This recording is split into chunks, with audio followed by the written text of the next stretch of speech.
Kieran, can I ask you first to describe the beginnings of gay activism in Ireland? Well, the Irish Gay Rights Movement, which was the first gay organisation, was set up in 1974. That was a few years after the famous Stonewall riots in New York in '69. And then that followed on from that then was the Gay Liberation Front that was set up in London. So Ireland was just, or Dublin was a couple of years behind that, those kind of international movements. It was interesting, I suppose, that one of the key issues for, if you look at Stonewall, it was the defence of a gay place. It was the defence of a bar that was used by gay people that was continually being raided by the police.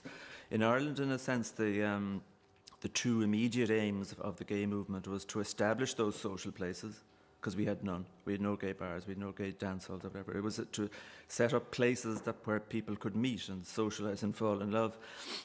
And the other aspect was to get the anti-gay laws, the laws that criminalise gay men, to get them removed. And they were the twin aims of that, the Irish Gay Rights Movement in '74.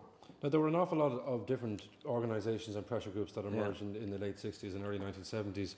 Would the gay rights movement have looked to what the Irish women's liberation movement had done, said, for example, of what could be achieved through agitation? Absolutely. I mean, we were part of that generation that produced all of those social movements, like the Irish Family Planning Association, the Irish Council for Civil Liberties, even kind of changes in the trade union. Like I was in the union, the Local Government and Public Services Union. That began more as a staff organisation, and then it moved into a more radical, standard type of trade union.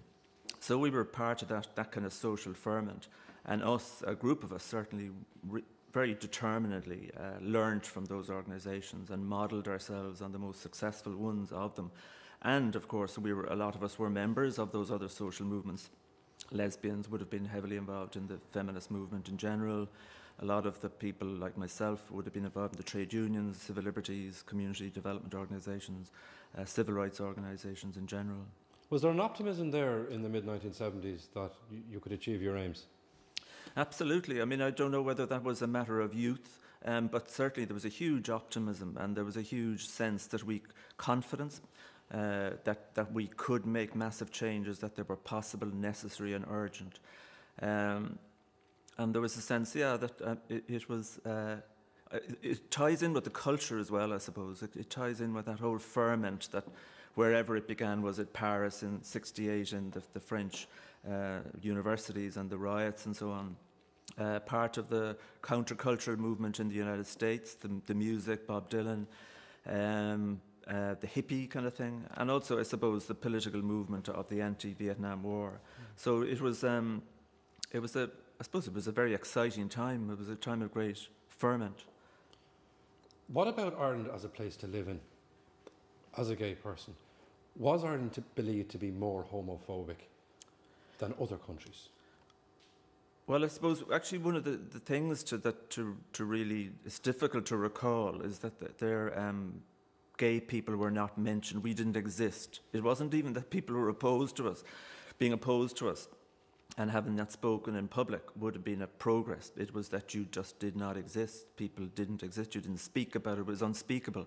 And in fact, when David Norris took his case to the High Court, he said one of his aims was to end that conspiracy of silence. Ireland was a homophobic place. It was, in the phrase of the David Trimble, I think, it was a cold house for lesbians and gay men.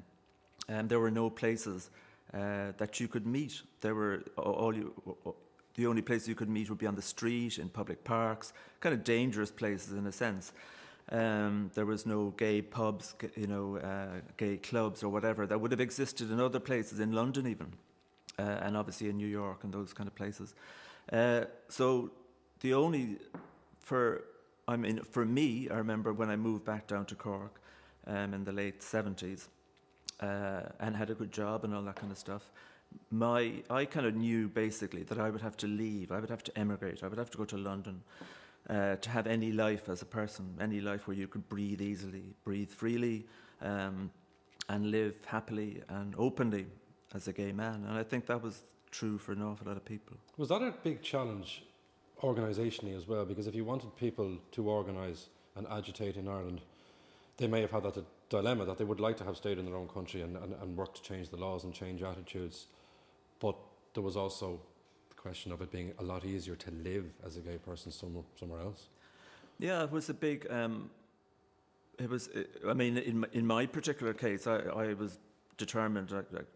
I visit London a lot, and I'd be so delighted to be able to go to gay cafes or whatever, to meet loads of gay people, and to kind of be able to be yourself, walking around the streets freely, and in a sense that you were comfortable, that you weren't beleaguered.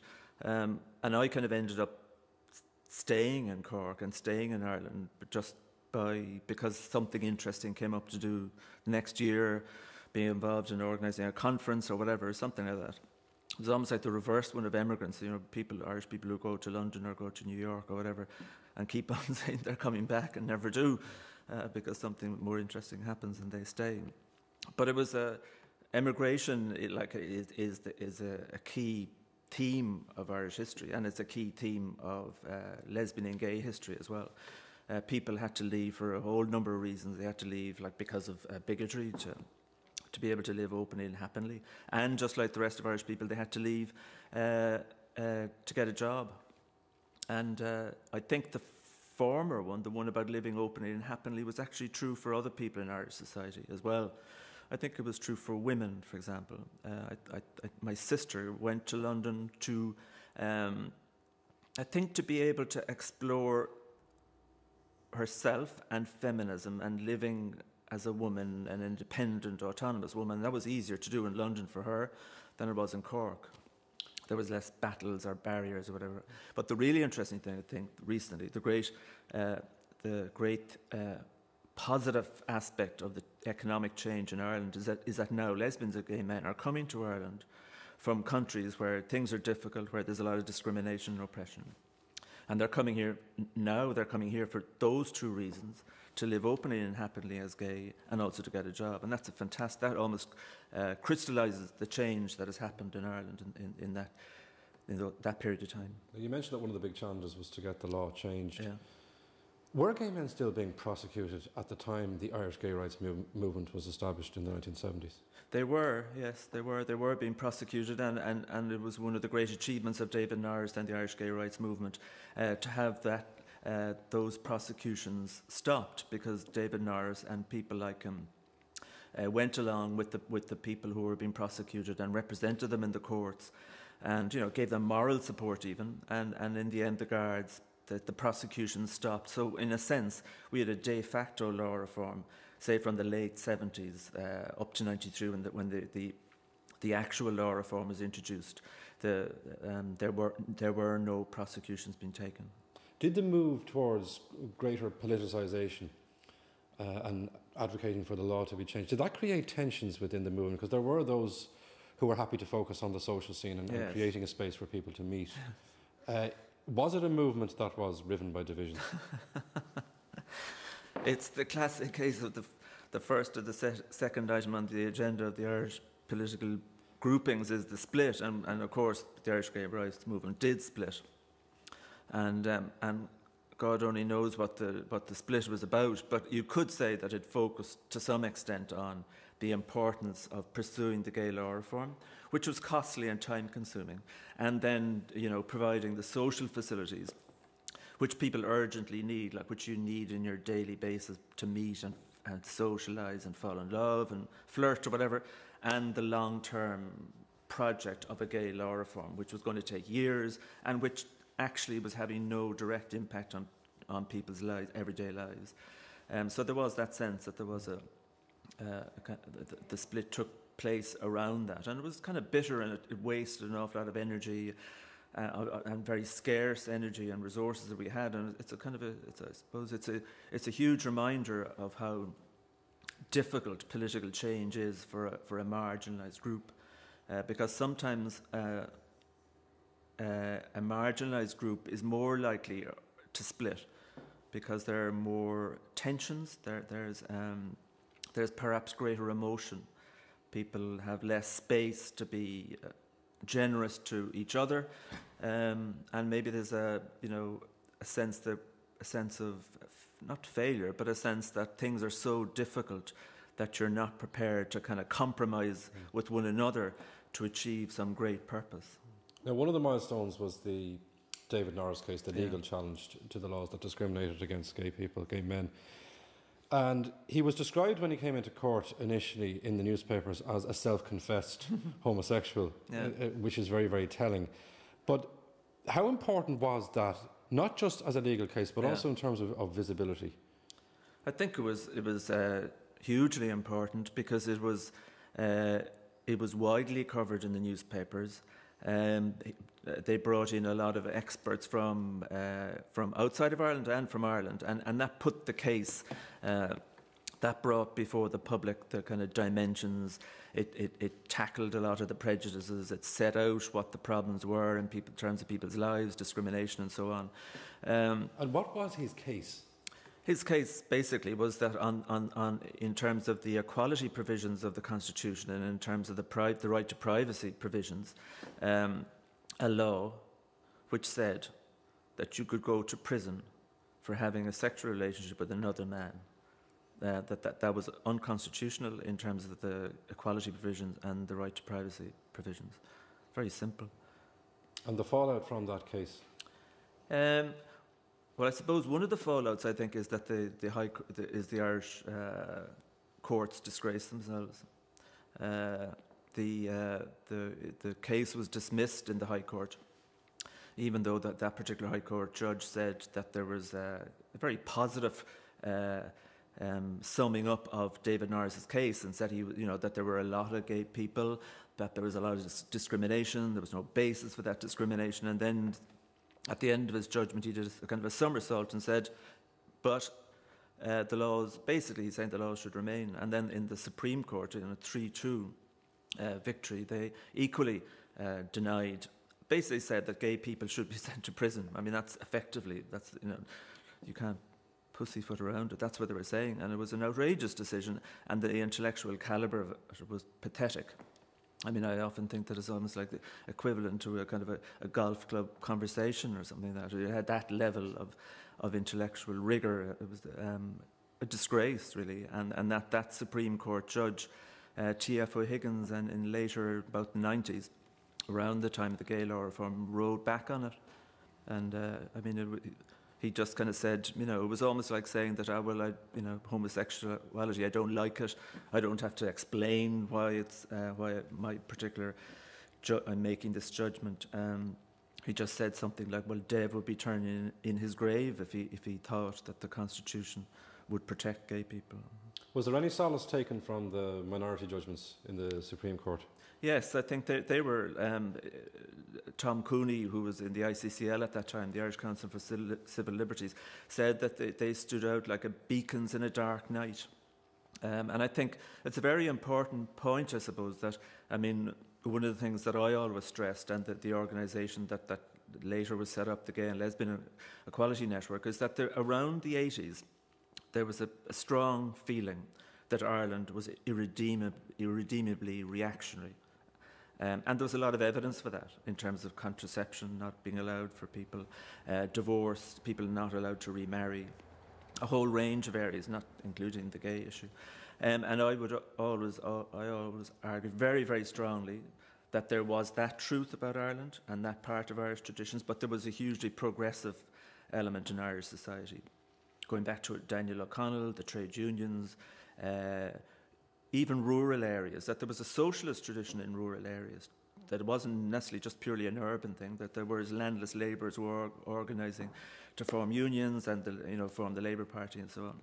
So that there was hugely positive aspects of Irish society and Irish traditions and heritage that we could and should appeal to. And in that sense, those two judgments are part of that hugely progressive part of Irish society. And in the midst of all this in the 1980s, there was that very, very dark and violent side that was being experienced by gay men. One gay man was beaten to death savagely in Fairview Park in 1983. The killers themselves expected to get 5 years in prison. They didn't get a prison sentence at all. How important was that kind of event? Well, I suppose it was so outrageous, it really shocked people. It shocked everybody in Ireland. I mean, politicians of all varieties, just people in general. The idea that you could kill somebody, murder somebody, and walk off effectively scot-free, that frightened people, really. because they thought, well, it could be a gay person this day, it could be a woman the next day, it could be my son, my daughter, whatever. That really scared people. And I would say that the gay communities, the gay movement's response to that was a pivotal achievement and a turning point for the gay movement in Ireland, and in a sense for how Irish people perceived gay people. And one of the critical things that I wasn't part of it was the Dublin Lesbian and Gay Collectives. What they did was, first of all, they decided that there had to be a march, and that the march had to be to Fairview and not around Stephen's Green. So you had to go to the belly of the beast, if you want to put it that way.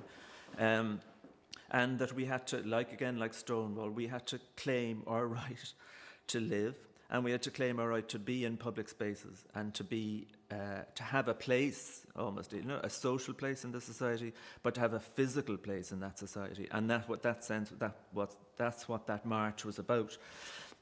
By going up to Fairview Park, to where the murder took place, to getting the huge support from throughout the community, throughout the political organisations. We were supported by trade unions, the women's movement, and it was a kind of a frightening march in a way, I remember, because we thought maybe we would be attacked on the way. And it was probably a unique march in Ireland, because it was meant to leave at 2:30, and it left at 2:30. Usual marches in Ireland are announced to leave at 2:30 and take off at about 3. So loads of people came along to take part in the march. I'd say like quarter to 3, and the march was gone, and they thought it had never taken place or whatever. Now, the legal journey, even after the Supreme Court ruling, was not over. Eyes turned to Europe then.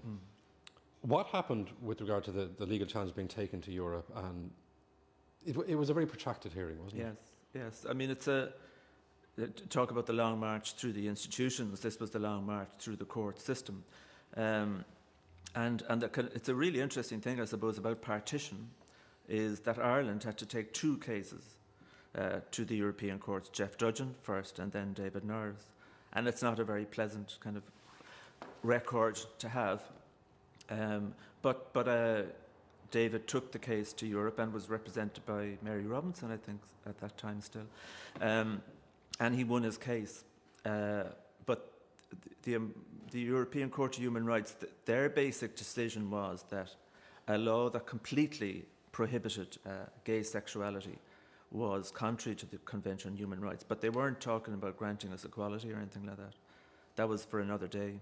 So it's a myth to think that the battle was over when that ruling was made in Europe? Totally. I mean, when the ruling was announced in Europe in 1988, we immediately set up the Gay and Lesbian Equality Network, which was because the clear thing is that the government had to comply with the European Court of Human Rights, had to introduce legislation, but we knew that the British-style legislation of 67, which basically retained the fundamental criminalisation of gay people arising from the common law, had an age of consent of 21 and had privacy restrictions that actually resulted in a quadrupling of convictions of gay men after they introduced the law reform in 67. So one of our primary objectives at that stage in 1988 was to prevent a British-style gay law reform being introduced into Ireland. And what was the strategy of Glen?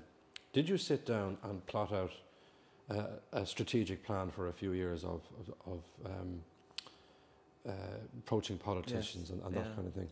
I think we were a very kind of strategic orientated organisation. A lot of us had a lot of experience in political movements, social movements, the trade unions, and had learnt a huge amount of that.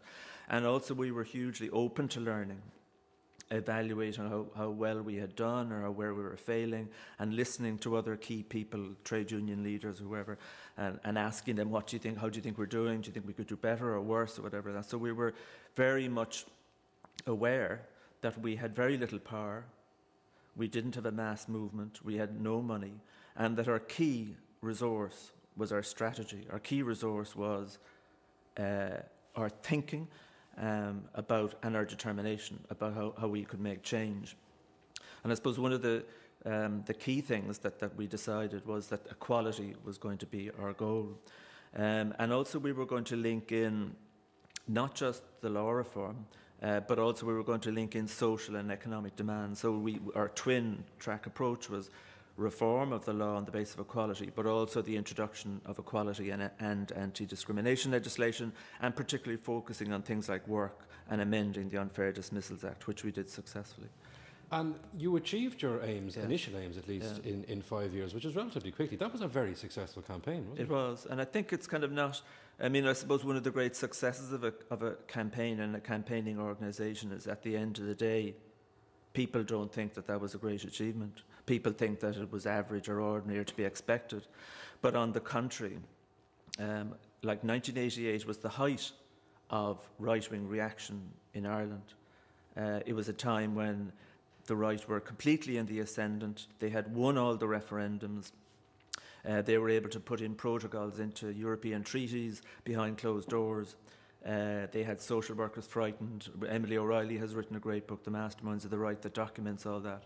But even at that stage, a small group of people, quite powerless, no money, no office or anything, basically set out to transform Irish society. And I think in that sense, that hope, ambition, confidence and determination, and equally I think that sense that we could win, that it wasn't going to be, like a kind of that we were not interested in moral victories. We weren't interested in being right and having like our left-wing friends applaud us. We were interested in winning, and we set about that very clearly. And at that opening conference of Glen, I said that our task was to consolidate our supporters, to win over the doubtful, to pacify those who were opposed to us, and then to isolate the bigots.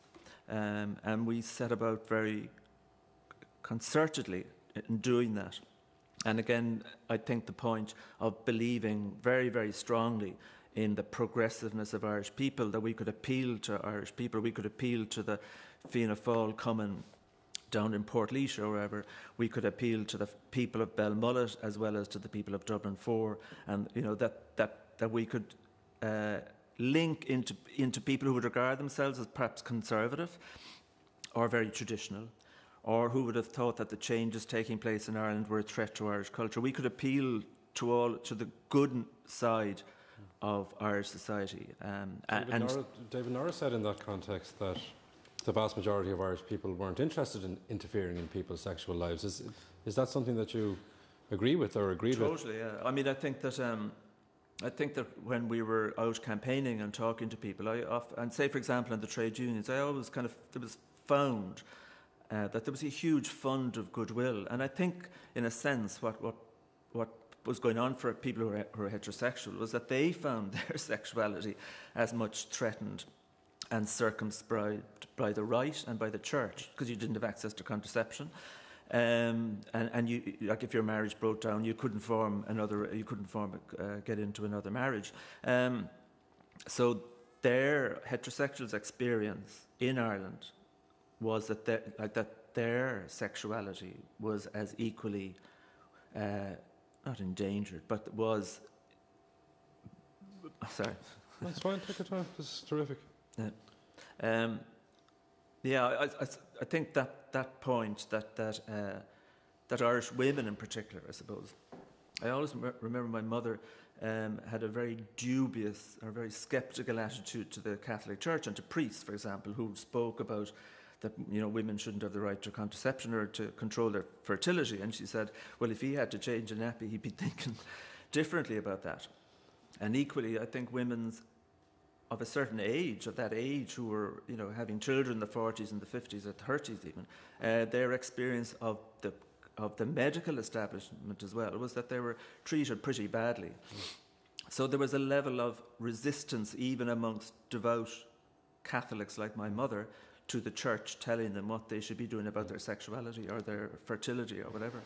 Now, you were in the Dáil Chamber when the decriminalisation of homosexuality formally happened. How did it feel?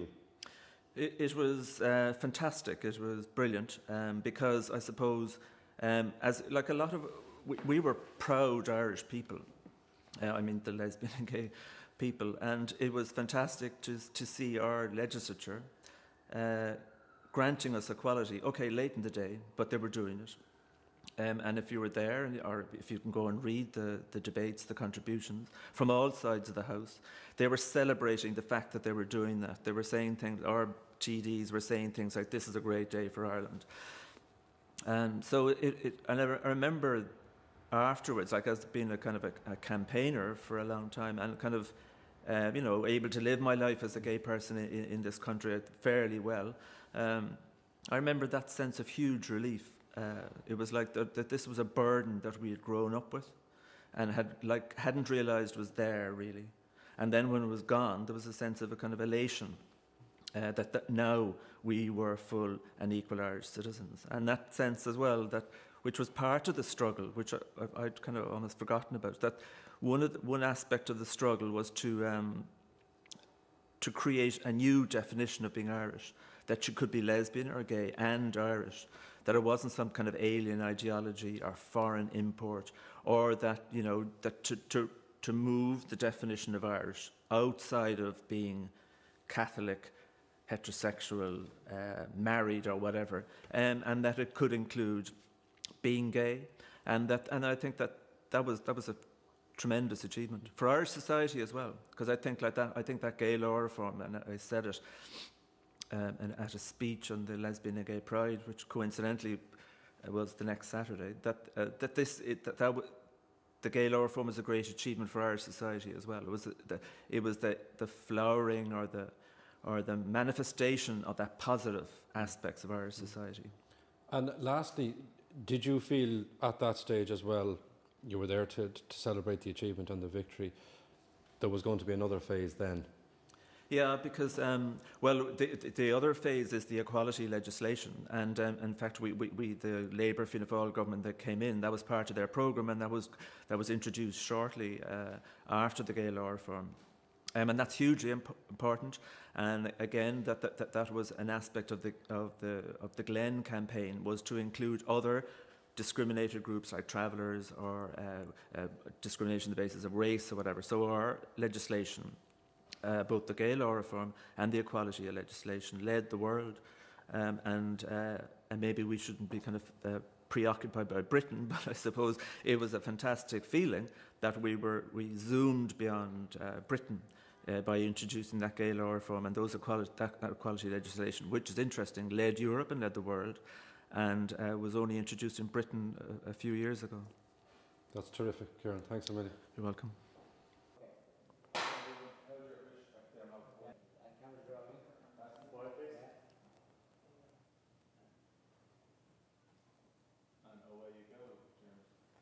This is what Brian Walsh had